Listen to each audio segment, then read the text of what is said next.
Ассаламу алейкум. Жалпы эле жамаат таксидешип жаткан коллегалар.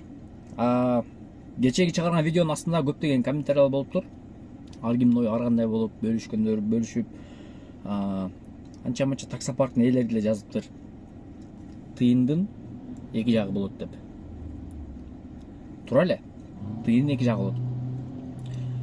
Ошонун негизинде салыштырып көрөлү. Мисалы үчүн бүгүн 4-сентябрь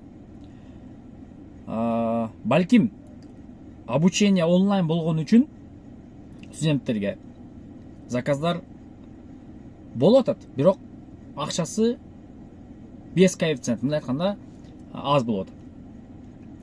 Анда окуу жылы башталганга чейин эмнеге анда мындай болгон жок деген вопрос. Экинчиден,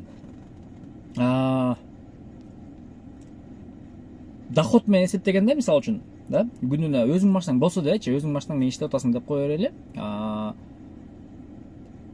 10 саат средний статистический менен алганда 10 саат деп эсептейли. 10 саат жумуш, ортодо 2 саат, 1 саат перерыв болсо, ошондо общий сенин жолдо жүргөнүң 12 саат болот экен да. Ошо 12 саатта 5200, 5500, 6000 анча-мынча болуп калган кезде табасың да акча. Ал өзүң машинаң болгондо ошол 6000 акча болсо, өзүң там зарядкага, эгерде электромобиль болсо, зарядкага там 500 сом, грубо говоря, күнүнө.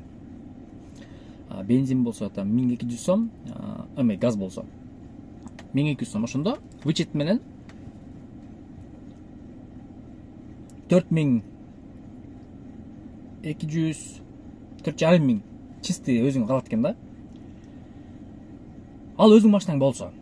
Өзүң машинаң болбосо, ошодон сразу кеметесиң аренданын акчасын. 2000, средний статистика менен караганда 2000. Ошондо сен 2000-2500 табат экенсиң күнүнө.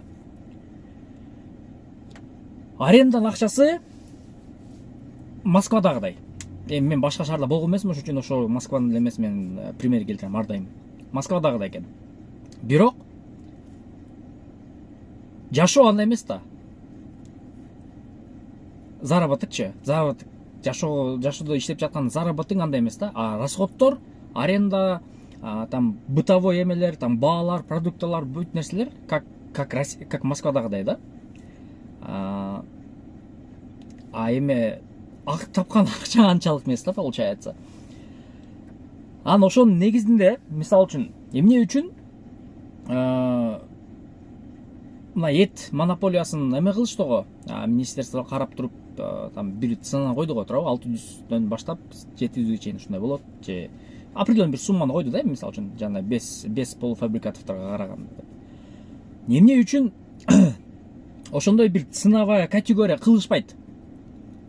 Кандай дейсиңер, мына урматтуу таксиде иштеп жаткан, именно арендада иштеп жаткан туугандар. Мен жеке оюмда, мисалы үчүн, определенный бир ценовая политиканы кылып туруп, эконом 1000 сомдон, комфорт 1200дөн, арендасычы, именно арендасы, график там 6-1 же 7-0, 7-0 болсо там өзүнчө бир дополнительный ништяктарын коюп коет эмелер. Анан ар бир парк, мисалы үчүн, ошо машинаны берерде депозитти 25 000, 30 000 деп тигиндей акчаларды айтпастан келген убакытта машинаны арендага аласың, 3000 бересиң, и плюс 1200дөн комфорт минесиң да, мисалы үчүнчү. Плюс жанагындай эмелер бар го, ремонт, наркы берки дегендерге как страховой катары күнүнө 50 сомдон. То есть ошондо получается аренда 1200 плюс 50 сом эмеге. Накопительныйгачы, ал накопительный там эме ремонтко, там айда чүдери болуп калган болсо, жанагындай штрафтар, накопительный депозит да. Бирок ал ошо именно штрафтарга колдонучулуу болуп калса, жакшы болчу да. Налогтор и так уже өзүңүздөр билгенде эле сразу автоматически биздин заказдан снимать этет. Канчалык ушул идеяны колдогондор болсо, жазгыла плюс деп колдоо иретинде там жакшы ушундай болсо жакшы болот эле деп. Мен лично ошентип ойлоп атам. Мисалы үчүн 1000 сомдон эконом болсо, 1200дөн комфорт болсо, эмтип саната капяталарчы. Ошол кезде деле мисалы үчүн парк деле же частник деле жакшы эле иштеп атат. Бирок именно таксиде иштеген адамга дагы плюс бир 600-700 сом күнүнө кошулса, это айына бир 15 000, 20 000 акча кошулуп калат экен да. Ошондо кичине более-менее мындай жакшыраак болот да. Өзүңүз деле көрүп атасыңар азырчы. Сезон өлдү, заказдар азайды. Эми таксиде иштегендердин проценти эле көп болуш керек негизи. Статистикага карагандачы адамдардын эми көбү. Көп да эми иштеген таксиде. Ошол үчүн туугандар, кимде ким ушул идеяны колдогон болсо, ушуну бир аягына чыгарбайлыбы, кандай дейсиңер? Ушул видеону бөлүшүп, астына комментарийне жазгыла. Как оно есть? По факту жазгыла. Чо к чему ушундай болсо болчу деп. Лично мен жеке оюм ушундай болот да. 1000 сом эконом, 1200 сом комфорт плюс 50 сомдон эмес ар кандай расходторуна, там ремонтко, штрафтарга, накопительный сыяктуу кылыпчы. И плюс ар бир аренданы алып атканда 3000 сом как взнос катары, депозит катары. 30 000, 25 000, 20 000 эмес. Ушундай оюм, мен жеке оюм. Колдоп койгула, коштоп койгула, жазып койгула, оюңарды билдирип койгула. Барыңыздарга ийгилик.